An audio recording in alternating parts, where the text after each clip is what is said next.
ತಾತಂಗೆ ಮಾತು ಕೊಟ್ಟಿದ್ವಿ. ಹೌದಾ? ತಾತನ್ಗೆ ಮಾತು ಕೊಟ್ಟಿದ್ದೀವಿ. ಅಮ್ಮ, ಇವರೇನಮ್ಮ ಇಷ್ಟು ದಿನ ಕದ್ದು ಮುಚ್ಚಿ ರೊಮ್ಯಾನ್ಸ್ ಮಾಡ್ತಿದ್ರು, ಈಗೇನು ಎಲ್ಲರ ಮುಂದೆ ರಾಜಾರೋಷವಾಗಿ ರೊಮ್ಯಾನ್ಸ್ ಮಾಡ್ತಿದ್ದಾರೆ? ಹ್ಞೂ ಕಣೆ, ನಾನು ಗಮನಿಸ್ತಾನೆ ಇರ್ತೀನಿ. ಇವರಿಬ್ಬರು ವಿಮ್ಲಾ ಇದ್ದಾಗ ಒಂಥರ ನಡ್ಕೊಳ್ತಾರೆ, ವಿಮ್ಲಾ ಇಲ್ದಿರುವಾಗ ಇನ್ನೊಂದು ಥರ ನಡ್ಕೊಳ್ತಾರೆ. ರೀ, ಯಾಕೆ ಹೀಗೆ ಓಡಾಡ್ತೀರಿ ಚಿಕ್ಕ ಮಕ್ಳ ಹಾಗೆ? ಇಷ್ಟು ವರ್ಷ ಆದ್ಮೇಲೆ ನನ್ನ ತಂಗಿ ನೋಡ್ತಾ ಇದ್ದೀನಲ್ಲ, ಅದಕ್ಕೆ ಸಣ್ಣ ಹುಡುಗನ ಥರ ಆಗ್ಬಿಟ್ಟಿದ್ದೀನಿ ನಾನೀಗ. ನೋಡಿ, ಲಕ್ಷ್ಮಿ, ಬಿಟ್ರು. ಬಾ ಬಾ ಬಾ ಬಾ. ಚೆನ್ನಾಗಿದೀಯಾ? ಚೆನ್ನಾಗಿದ್ದೀನಿ. ಶ್ರೀನಿವಾಸ್, ಬನ್ನಿ ಬನ್ನಿ. ಎಷ್ಟು ವರ್ಷ ಆಗ್ಬಿಟ್ಟಿತ್ತು ನಿಮ್ಮನ್ನೆಲ್ಲ ನೋಡಿ. ಲಕ್ಷ್ಮಿ, ಹೇಗಿದೀಯಮ್ಮ? ಚೆನ್ನಾಗಿದ್ದೀನಿ ಅತ್ತಿಗೆ, ನೀವು ಹೇಗಿದ್ದೀರಾ? ನಾನು ಚೆನ್ನಾಗಿದ್ದೀನಿ. ನಿಮ್ಮಣ್ಣ ನೀನು ಬರ್ತೀಯ ಅಂತ ಸುದ್ದಿ ಕೇಳ್ಬಿಟ್ಟು ಕೂತಲ್ಲಿ ಕೂರ್ತಿಲ್ಲ, ನಿಂತಲ್ಲಿ ನಿಲ್ತಿಲ್ಲ ನೋಡು. ಚಿಕ್ಕ ಮಕ್ಕಳ ಥರ ಇಣಕಿ ನೋಡ್ತಿದ್ದಾರೆ. ನನಗೂ ಅಷ್ಟೇ ಅತ್ತಿಗೆ, ಅಣ್ಣನ ಹತ್ರ ಮಾತಾಡಿದ್ಮೇಲೆ ಇಲ್ಲಿ ಬರೋವರೆಗೂ ನನಗೂ ಸಮಾಧಾನ ಆಗಿರಲಿಲ್ಲ. ನಿಮ್ಮನ್ನೆಲ್ಲ ನೋಡಿ ನಂಗೆ ತುಂಬ ಸಂತೋಷ ಆಗ್ತಾ ಇದೆ. ಅಮ್ಮ, ಸಂಜೀವ ಬನ್ನಿ. ಇವಳು ನನ್ನ ಮೊಮ್ಮಗಳು ಅಮೃತ, ಇವನು ಸಂಜೀವ, ಇವಳು ಗಂಡ. ನಮಸ್ತೆ ಸರ್. ನಮಸ್ಕಾರ.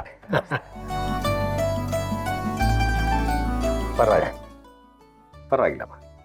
ಅಣ್ಣ, ನಿನ್ನ ಕುಟುಂಬನೂ ನಮ್ಮನೆ ಥರನೇ ದೊಡ್ಡ ಕುಟುಂಬ. ನೋಡಿ ತುಂಬ ಸಂತೋಷ ಆಯ್ತು. ಸಂಜೀವ್, ನೀವೇನ್ ಮಾಡ್ಕೊಂಡಿದ್ದೀರಾ? 100 ಮಕ್ಕಳಿಗೆ ಪಾಠ ಹೇಳೋ ಮೇಷ್ಟ್ರು ಕಣಪ್ಪ ಅವನು. ಎಂಥ ಪುಣ್ಯದ ಕೆಲಸ ಅಲ್ವಾ? ಮೇಷ್ಟ್ರು ಕೆಲಸನ ಎಲ್ಲರನ್ನು ತಿದ್ದಿ ತೀಡಿ ಪಾಠ ಹೇಳ್ಕೊಡುವಂಥ ಗುರುಗಳು. ಇಷ್ಟು ವರ್ಷ ಆದರೂ ನಮಗೆ ಪಾಠ ಹೇಳ್ಕೊಟ್ಟ ಮೇಷ್ಟ್ರುಗಳನ್ನ ನಾವು ಇನ್ನೂ ಮರ್ತಿಲ್ಲ. ಅದರಲ್ಲೂ ಸರ್ಕಾರಿ ಶಾಲೆ ಓದಂತ ನಮ್ಮಂಥವ್ರಂತೂ ಮರೆಯಕ್ಕೆ ಸಾಧ್ಯನೇ ಇಲ್ಲ ಅಲ್ವಾ ಧರ್ಮಣ್ಣ? ಸರಿಯಾಗಿರೋದೆ. ನಿನ್ನ ಮೊಮ್ಮಗಳಿಗೆ ಚಿನ್ನದಂಥ ಹುಡುಗ ಸಿಕ್ಕಿದ್ದಾನೆ. ನಿಜ ಕಣಮ್ಮ, ಒಂದು ಗುರುಗಂಜಷ್ಟು ದೋಷ ಇಲ್ಲ ಅವನಲ್ಲಿ. ನನ್ನ ಮೊಮ್ಮಗಳು ಇಂಥ ಹುಡುಗನ ಪಡೆಯೋದಕ್ಕೆ ಪುಣ್ಯ ಮಾಡಿದ್ದಾರೆ. ಅಷ್ಟು ಒಳ್ಳೆ ಹುಡುಗ. ತಾತ, ನಂಗೆ ಸ್ವಲ್ಪ ಆ ಕಡೆ ಕೆಲಸ ಇದೆ, ಬರ್ತೀನಿ. ಆಯ್ತು, ಹೋಗಪ್ಪ. ಜಾನು,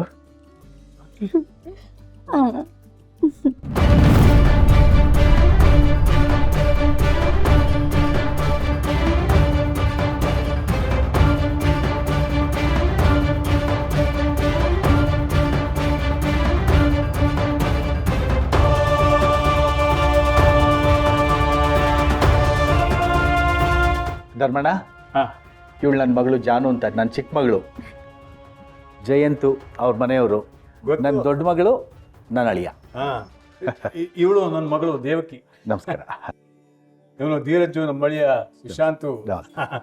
ಶಶಿ ಬರಲಿ, ನನ್ನ ಮಗ ಇವನು, ಅವನ ಕುಟುಂಬ, ಮಗಳೆಲ್ಲ.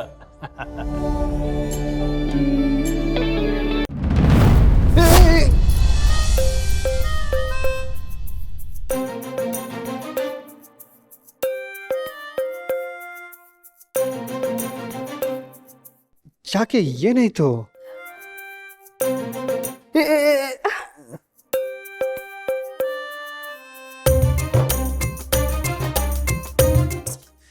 ಏನ್ ಲಕ್ಷ್ಮಿ, ನೀನು ಹುಷಾರಾಗಿ ನೋಡ್ಕೊಂಡು ಓಡಾಡ್ಬೇಕು ತಾನೆ.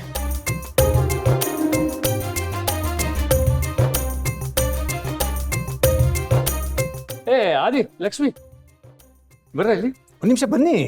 ಬೇಗ ಬೇಗ ಬನ್ನಿ.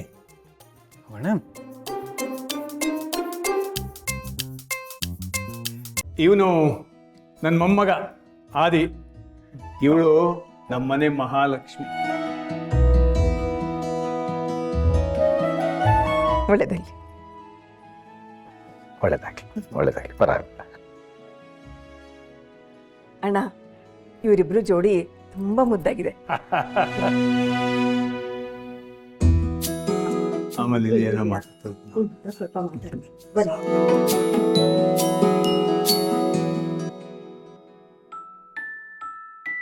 ನನಗೆ ಗೊತ್ತು, ನಿಮ್ಮಿಬ್ಬರಿಗೂ ಮನಸ್ಸಿಲ್ಲ ಅಂದರೂ ನೀವು ಇದನ್ನೆಲ್ಲ ಮಾಡ್ತಾ ಇದ್ದೀರಾ ಅಂತ. ಆದರೂ ಎಲ್ಲರ ಮುಂದೆ ನೀವು ಖುಷಿಯಾಗಿರಬೇಕು. ನಿಮಗೆ ಕಷ್ಟ ಆದರೂ ಪರವಾಗಿಲ್ಲ, ನಗ್ನಗ್ತಾ ಇರಬೇಕು. ನೋಡಿ, ತಾತನ ಖುಷಿಗೋಸ್ಕರ ನೀವು ಇದನ್ನೆಲ್ಲ ಮಾಡ್ತಾ ಇದ್ದೀರಾ ಅಂತ ಅಂದ್ಕೊಂಡ್ರೆ ನಿಮಗೂ ಈಸಿ ಆಗುತ್ತೆ. ಅರ್ಥ ಆಯ್ತಾ?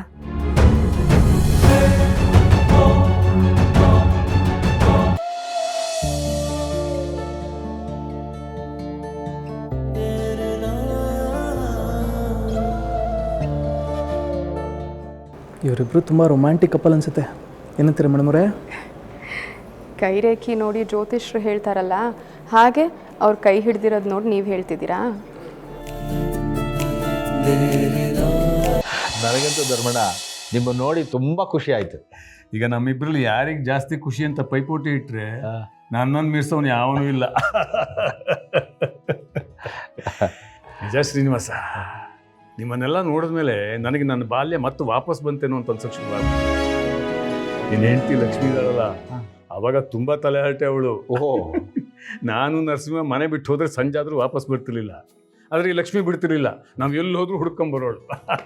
ಈ ರಾಖಿ ಹಬ್ಬ ಬಂದ್ಬಿಟ್ರಂತೂ ನನ್ನ ನರಸಿಂಹನ ಒಟ್ಟಿಗೆ ಕೂರಿಸಿ ರಾಖಿ ಕಟ್ಟಿ ಆರತಿ ಎತ್ತಿ ಸಿಹಿ ತಿನ್ಸೋವರೆಗೂ ಬಿಡ್ತಾನೆ ಇರಲಿಲ್ಲ ಅವಳು. ಈ ನರಸಿಂಹ ಏನು ಕಮ್ಮಿ ಅಲ್ಲ, ಬಹುಶಃ 3 ದಿವಸಕ್ಕೊಂದ್ಸಲ ತಂಗಿನ ನೋಡೋಕ್ಕೆ ಅಂತ ಓಡ್ ಬಂದ್ಬಿಡ್ತಾನೇನಲ್ಲ.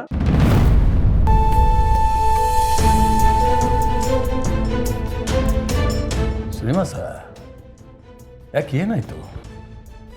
ಲಕ್ಷ್ಮಿ ಅವ್ರ ಅಣ್ಣನ ಜೊತೆ ಮಾತಾಡಿ 35 ವರ್ಷ ಆಯಿತು ಧರ್ಮಣ್ಣ. ಏನು ಹೇಳ್ತಾ ಇದೀಯಾ? ತಮಾಷೆ ಮಾಡ್ತಾ ಇಲ್ಲ ತಾನೇ ನೀನು? ಇಲ್ಲ ಧರ್ಮಣ್ಣ,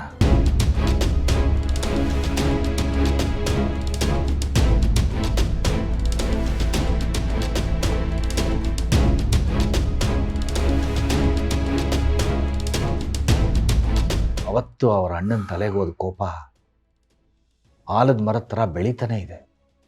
ಪಾಪ ಲಕ್ಷ್ಮಿ ನಮ್ಮ ಅಣ್ಣನ ಜೊತೆ ಮಾತಾಡ್ತಿಲ್ವಲ್ಲ ಅಂತ ಎಷ್ಟೋ ಸಲ ಬೇಜಾರು ಮಾಡ್ಕೊಳ್ತಾಳೆ.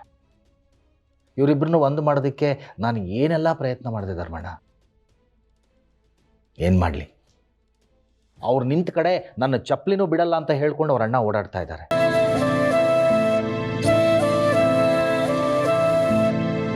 ಬೇಜಾರು ಮಾಡ್ಕೋಬೇಡ ಶ್ರೀನಿವಾಸ, ಎಲ್ಲದಕ್ಕೂ ಒಂದು ಒಳ್ಳೆ ಟೈಮ್ ಬಂದಿದೆ ಅಂತ ಅನಿಸುತ್ತೆ. ಅವನ ನಂಬರ್ ಇದೆಯಾ ನಿನ್ನ ಹತ್ರ?